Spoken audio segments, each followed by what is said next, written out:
Alright, so this lawnmower was used, maybe a month ago or longer. I haven't had to be mowing the yard so much because of the rain, but recently we started getting rains. So maybe it was 2 weeks ago I used this lawnmower. And it ran fine. Today I pulled it out, or actually yesterday I pulled it out and tried to start it to use it, and it doesn't run.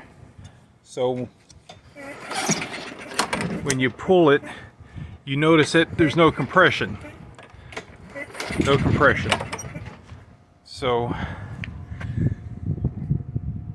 I'm going to give it a little bit of gas here to see what the symptoms are with gas in there.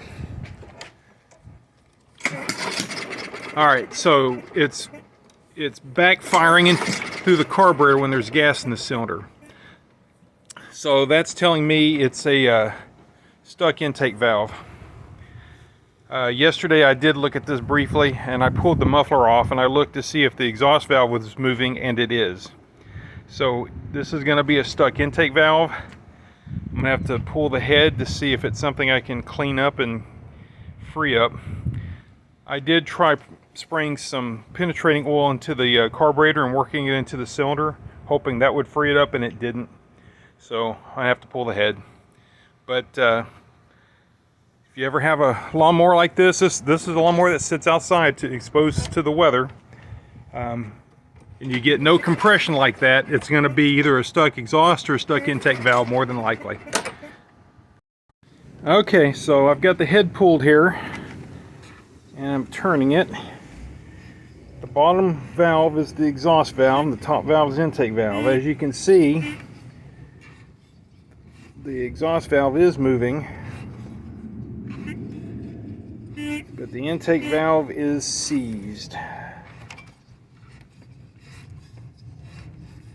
Exhaust valve is opening, but the intake valve is not. So what I'm going to do is squirt some WD-40 or actually some liquid wrench down in near the base of this intake valve, top one here, and twist it and try to free it up, and we'll see how that goes. Alright, so I had to pull the valve.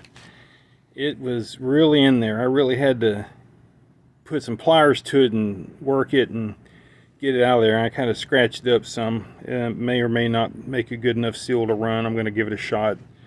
May have to replace this valve. Don't have a replacement head gasket, so I'm going to put it back together as is and see if it'll run.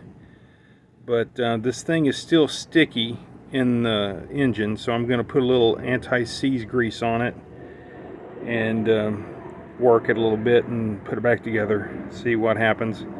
But yeah, this valve would not free up without being removed and cleaned up with a wire brush, and it was a booger. It did not want to come out, and I scratched up the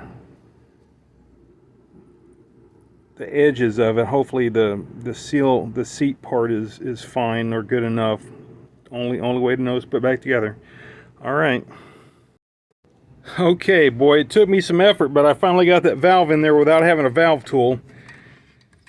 It was a challenge, but that bottom valve is the exhaust. It's opening and closing. Top valve is the intake, which was the one that was seized. It's opening and closing. So I am going to put this back together, but let me just tell you, this is what I use for my valve tool, and it was a challenge. This and a screwdriver, and took me about 30 tries, I guess, of trying to get that spring and the keeper on this wrench and pushed up against the lifter, and I used the screwdriver to push the clip onto the valve. But yeah, got it. So I'm gonna put this together, and we're gonna see if it's gonna run.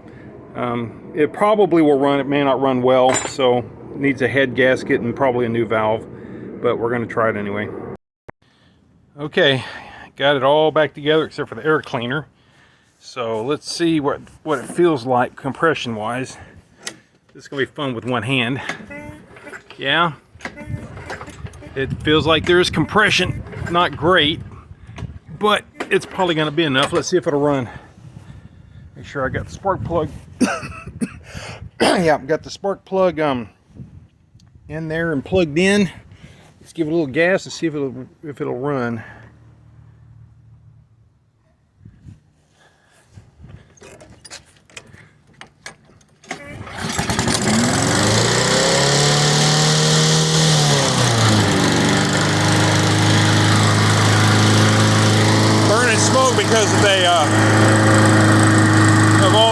lubricants I put in there to try to clear it out. Hopefully that clears up.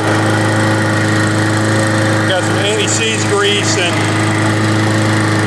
WD-40 and liquid wrench. Yeah, see, it cleared up. Seems to be running pretty darn good. Now, I was going to adjust the idle, but I can't do it and hold the throttle at the same time. Well, I'm going to call that fixed. And if I have to replace head gasket and valve, I'll do that when I have to. But right now it's working, so I'll use it until it craps out. Maybe I'll throw it in the trash before I repair it again, though. All right, thank you very much for watching.